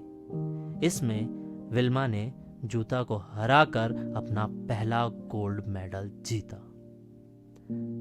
दूसरी दौड़ 200 मीटर की थी। इसमें विल्मा ने जूता को दूसरी बार हराया और उसे दूसरा गोल्ड मेडल मिला। तीसरी दौड़ 400 मीटर की रिले रेस थी और विल्मा का मुकाबला एक बार फिर से जूता से ही था। रिले में रेस का आखिरी हिस्सा टीम का सबसे तेज एथलीट ही दौड़ता है, इसलिए विल्मा और जूता दोनों को अपनी अपनी टीमों के लिए दौड़ के आखिरी हिस्से में दौड़ना था।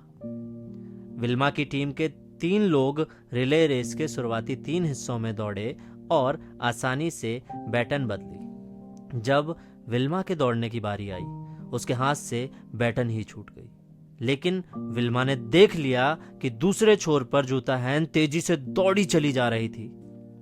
विल्मा ने गिरी हुई ब्रिटेन उठाई और मशीन की तरह ऐसी तेजी से दौड़ी कि जूता को तीसरी बार भी हराया और अपना तीसरा गोल्ड मेडल जीता। यह बात इतिहास के पन्नों में दर्ज हो गई कि एक लकवाग्रस्त महिला 1960 के ओलंपिक में दुनिया की सबसे तेज धाविका बन गई। विल्मा से हमें क्या सीखना चाहिए? इससे हमें शिक्षा मिलती है कि कामयाब लोग कठिनाइयों के बावजूद सफलता हासिल करते हैं, ना कि तब जब कठिनाइयां नहीं होती। जब हम किसी ऐसे व्यक्ति की कहानी सुनते या पढ़ते हैं जिसने अपनी कामयाबी को खूबियों में बदल लिया हो, तब क्या हम उत्साहित नहीं होते? यदि हम ऐसे ही कामयाब लोगों की जीवनी पढ़ें तो क्या हमारा भी हौसला नहीं बढ़ेगा? अगर आपने अभी तक फ्री बुक हब को सब्सक्राइब नहीं किया है तो अभी सब्सक्राइब करें। धन्यवाद। समझ भरी नासमझी सीखें। Learn intelligent ignorance. शिक्षा हमें सिखाती है कि हम क्या कर सकते हैं और क्या नहीं कर सकते। मैं बहुत से ऐसे असीम क्षमता वाले लोगों की तलाश में हूं जो यह नहीं जानते कि क्या नहीं किया जा सकता। Henry Ford. हेनरी फोर्ड ने दुनिया को V8 इंजन दिया। उन्होंने स्कूली शिक्षा ज्यादा नहीं पाई थी। वास्तव में 14 साल की उम्र के बाद वे स्कूल ही नहीं गए थे। उनमें इतनी समझ तो थी कि V8 इंजन उनकी कंपनी के लिए काफी मूल्यवान होगा, पर वह यह नहीं जानते थे कि उसे कैसे बनाया जाए। इसलिए उन्होंने अपनी कंपनी के सारे ऊंची तालीम वाले लोगों से V8 इंजन बनाने को कहा। उन लोगों ने हेनरी फोर्ड को बताया कि V8 इंजन बनाना नामुमकिन है, लेकिन हेनरी फोर्ड V8 इंजन बनाने की अपनी मांग पर अड़े रहे। कुछ महीने बाद उन्होंने अपने लोगों से फिर पूछा कि क्या उन्होंने V8 इंजन बना लिया। लोगों ने जवाब दिया कि हमें मालूम है कि क्या हो सकता है और क्या नहीं हो सकता है। V8 इंजन बनाना असंभव है। कुछ महीनों के बाद फोर्ड ने अपने लोगों से फिर कहा कि मुझे मेरा V8 इंजन चाहिए। कुछ ही दिनों बाद वही लोग हेनरी फोर्ड का V8 इंजन बनाकर ले आए। यह कैसे संभव हुआ? लोगों ने अपनी शिक्षा की हदों से आगे बढ़कर सोचा। शिक्षा हमें जहां एक ओर यह बताती है कि क्या किया जा सकता है, वहीं दूसरी ओर कई बार झूठी सीमाएं भी बांधती है। भौरा, द बम्बलबी। हमें कुदरत से सीखने की जरूरत है। वैज्ञानिकों के मुताबिक भौरे का शरीर काफी भारी है और उड़ने के लिहाज से पंखों का फैलाव काफी कम होता है। उड़ान के नियमों के अनुसार भौरा उड़ नहीं सकता, लेकिन भौरे को इस बात की खबर ही नहीं है और वह उड़ता रहता है। जब हम अपनी हदों और सीमाओं को नहीं जानते तो हम बड़े और ऊंचे काम करके खुद को ही आश्चर्यचकित कर देते हैं।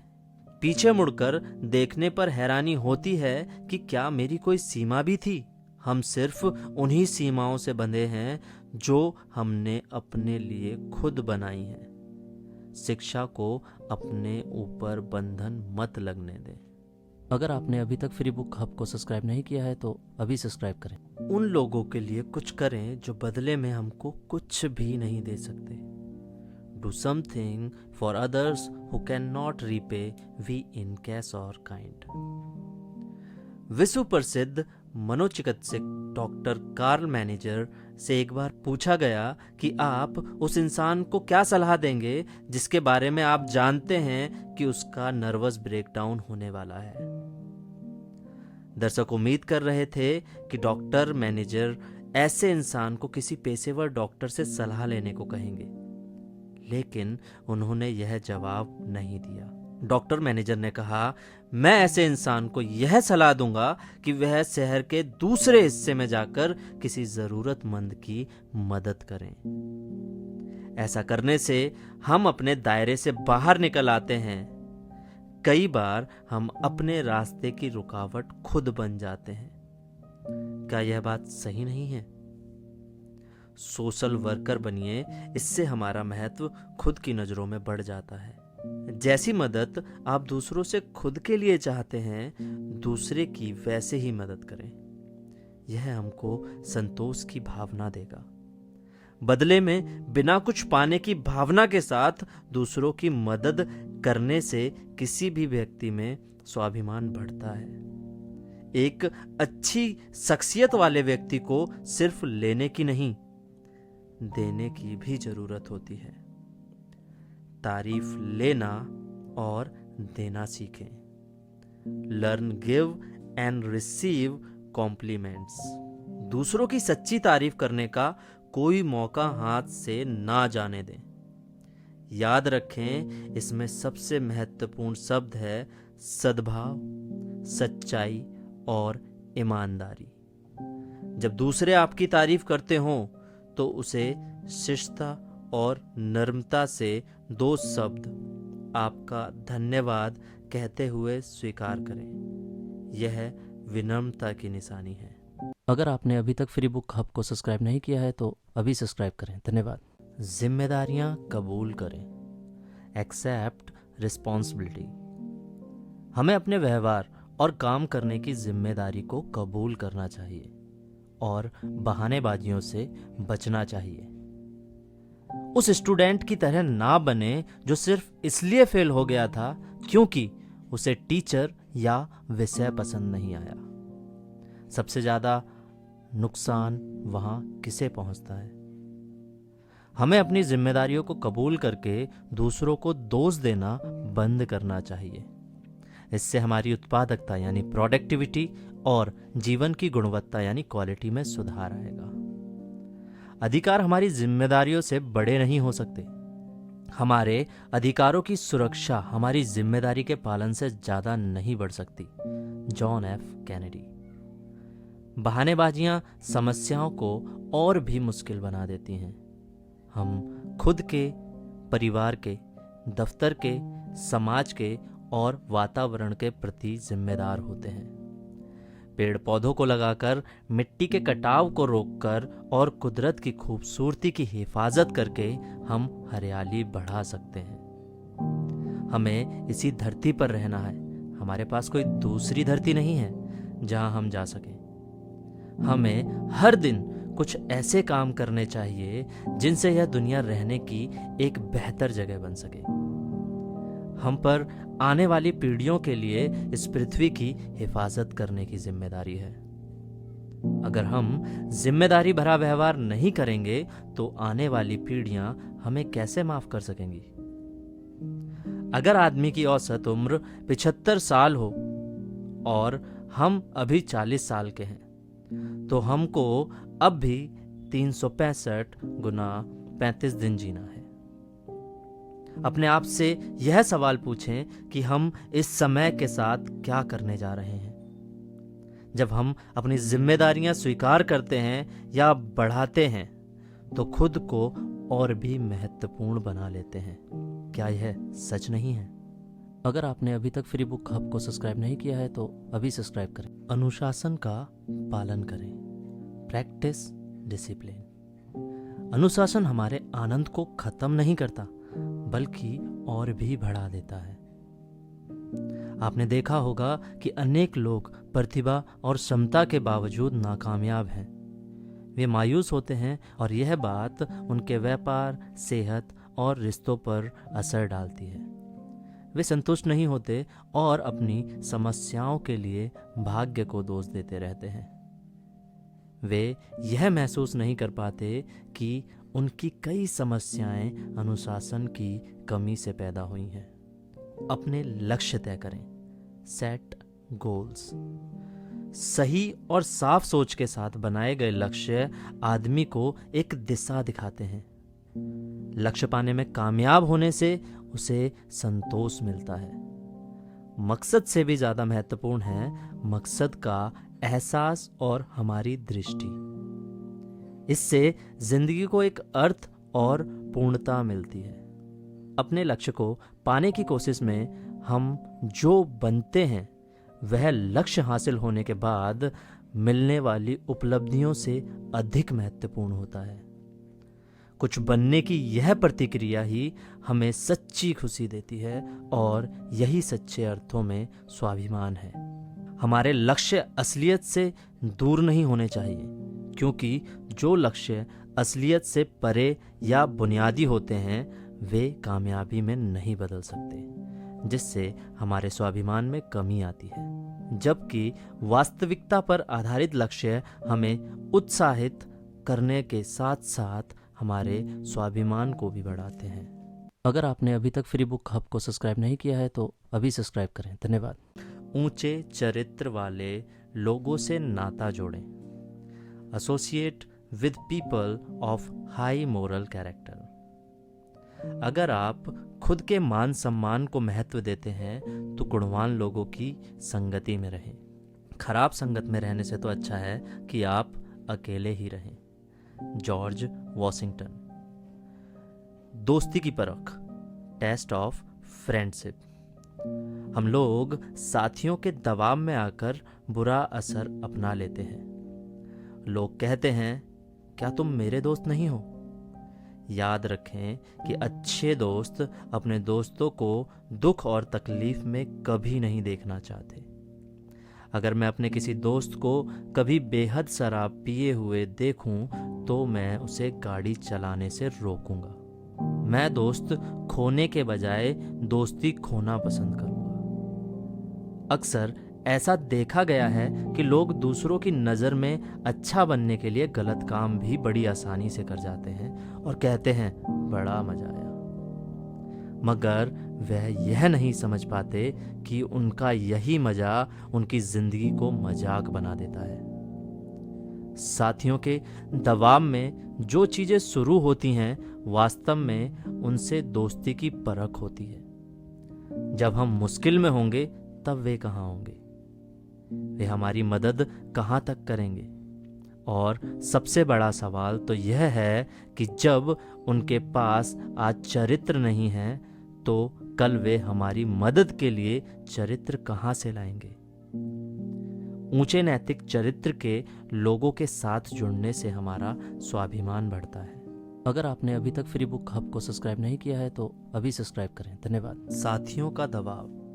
पीर प्रेशर। जब किसी इंसान में झुंड में शामिल होने की इच्छा सच्चाई पर डटे रहने की इच्छा से ज़्यादा ताकतवर होती है तो यह साफ है कि उसमें साहस और चरित्र की कमी है। लोगों के साथ में बने रहने के लिए उनका साथ देते रहना सुविधाजनक होता है। इससे हमारे साथी खुश रहते हैं और हमारा मजाक बनाए जाने का डर नहीं रहता। मगर यहीं पर ऊंचे दर्जे के आत्मसम्मान वाले लोग एक सीमा रेखा खींच लेते हैं। यहीं पर बड़े और छोटे का फर्क पता चल जाता है।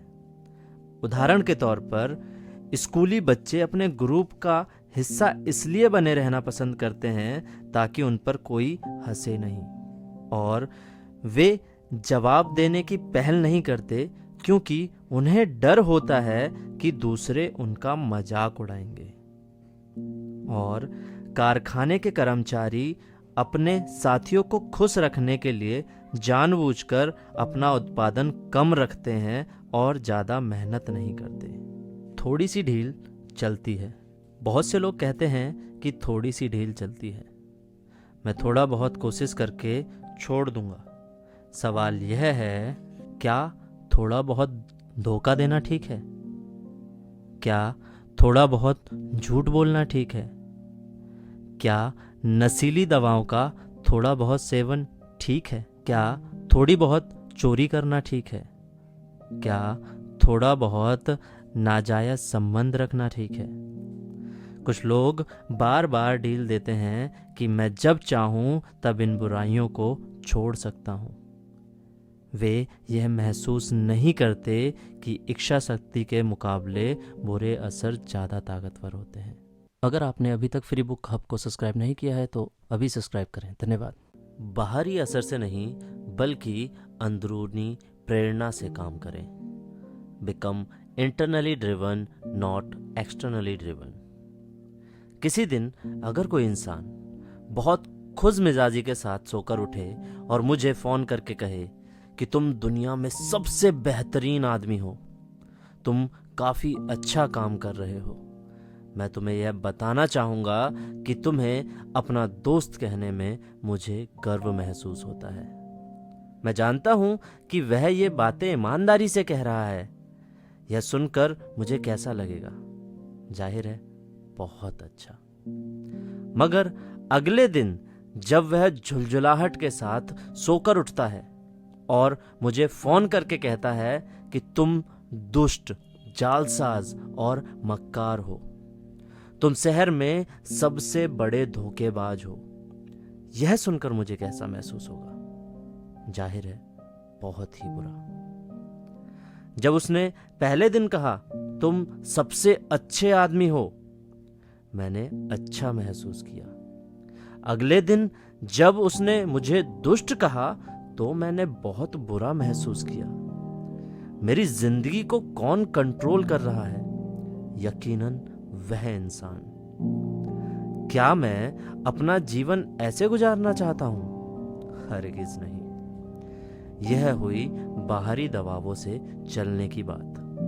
मैं अंदरूनी प्रेरणा से चलने वाला बनना चाहता हूं। जब उसने मुझे फोन किया और मुझे सबसे अच्छा व्यक्ति कहा तो सुनने में तो यह बात बड़ी अच्छी लगी, लेकिन अगर वह मेरी तारीफ में ये बातें ना भी कहता तो भी मैं अपनी नज़रों में एक अच्छा इंसान ही हूँ। और अगले दिन जब उसने मेरी बुराई की तो उसके शब्द मुझे भले ही बुरे लगे, पर वे मुझ में छोटेपन का एहसास नहीं पैदा कर सकते, क्योंकि अपनी नज़रों में मैं अब भी एक अच्छा इंसान हूँ।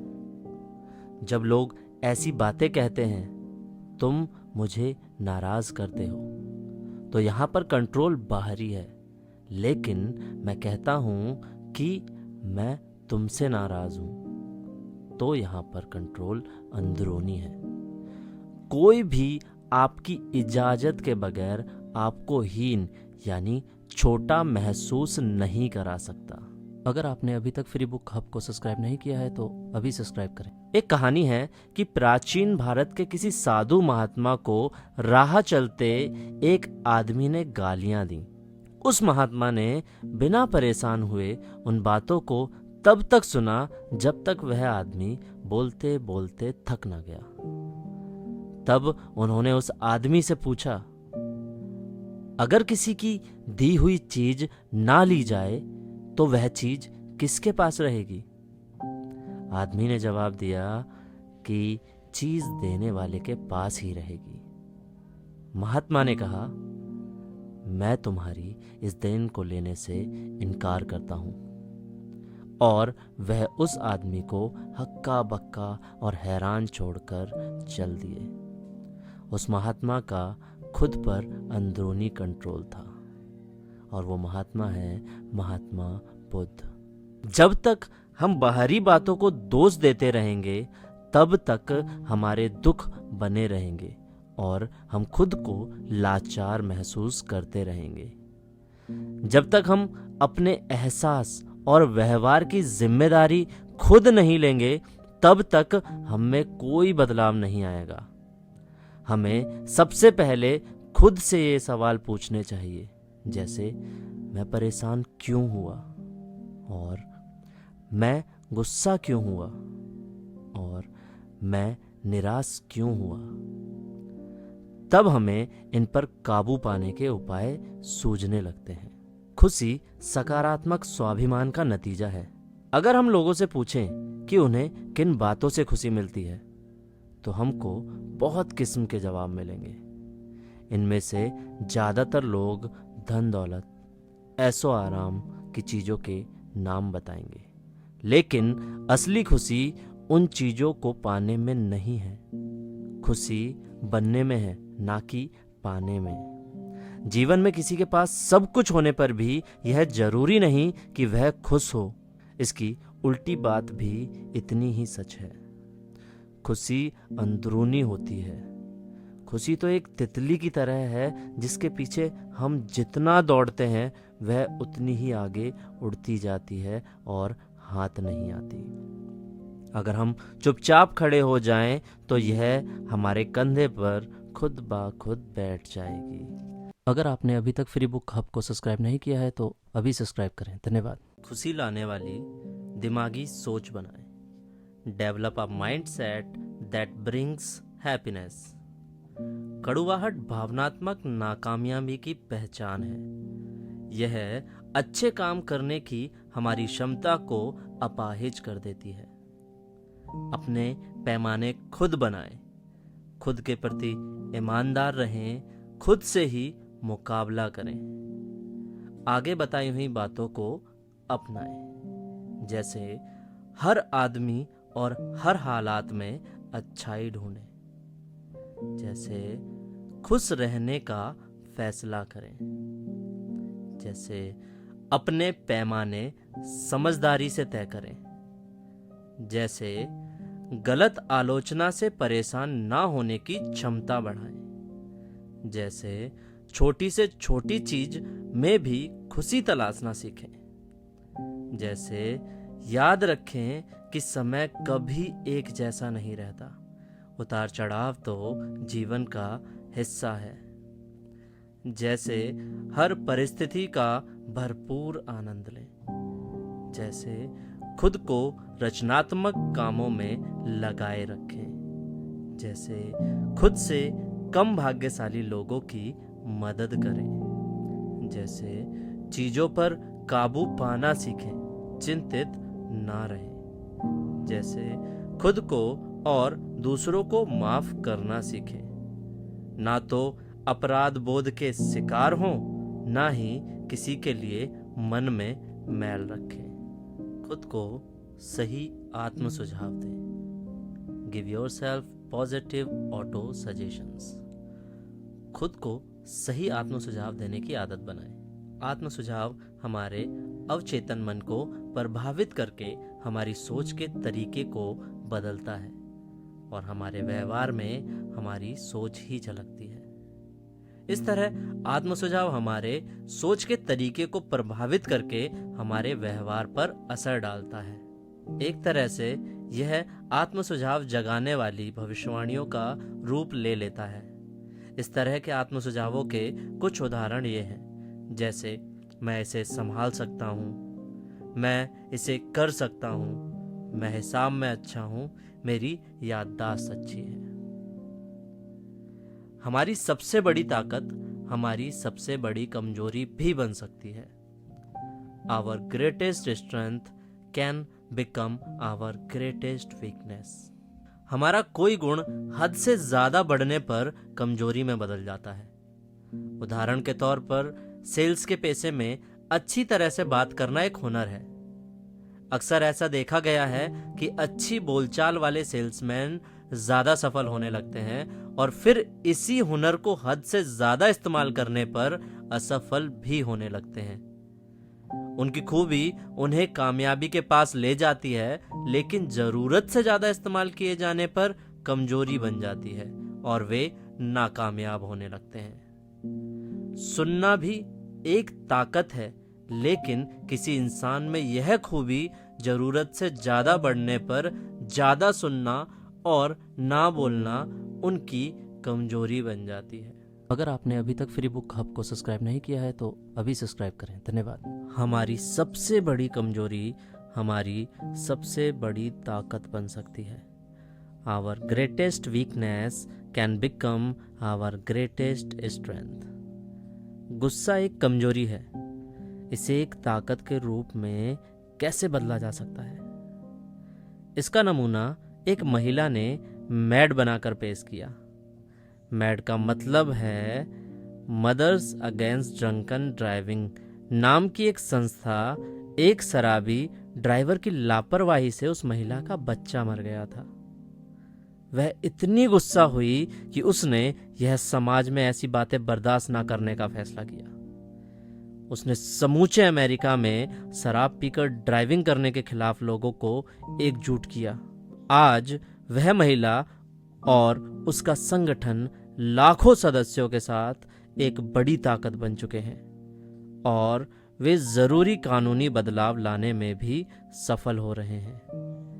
यह गुस्सा जैसे नकारात्मक भाव को एक सकारात्मक सोच के जरिए ताकत में बदलने का उदाहरण है। उस महिला ने अपने गुस्से को मजबूत इरादे में बदल डाला। अगर आपने अभी तक फ्री बुक हब को सब्सक्राइब नहीं किया है तो अभी सब्सक्राइब करें। धन्यवाद। धीरज रखें, हैव पेशेंस। धीरज से आत्मविश्वास, दृढ़ता और समझदारी भरा नजरिया पैदा होता है, जिससे आखिरकार कामयाबी हासिल होती है। ब्रायन एडमेस। अक्सर हम लोगों को कहते हुए सुनते हैं कि अच्छी या बुरी चीजों को एक बार देखने, सुनने या करने से कोई असर नहीं होता, लेकिन मैं इसे सच नहीं मानता। असर भले ही नजर ना आए, लेकिन कुछ ना कुछ असर जरूर होता है। चीन में बांस यानी बैम्बो ट्री का एक ऐसा पेड़ होता है जिसे रोपने के बाद 4 साल तक पानी और खाना देने के बावजूद उसमें अंकुर फूटने का कोई भी निशान नहीं दिखता। लेकिन 5वें साल के दौरान बांस का पौधा सिर्फ 6 हफ्ता में 90 फीट तक बढ़ जाता है। सवाल यह उठता है कि बांस का यह पौधा सिर्फ 6 हफ्ते में बढ़ा या इस काम में 5 साल लगे। जब उसमें बढ़ने वाले कोई लक्षण नजर नहीं आ रहे थे, यदि उस समय इस पौधे को पानी और खाद नहीं दी जाती तो क्या वह बढ़ पाता? बिल्कुल नहीं। अगर 4 साल तक देख रेख नहीं की जाती तो बांस का वह पौधा मर जाता। हमें कुदरत से सीखने की जरूरत है और यह सीख बिल्कुल साफ है।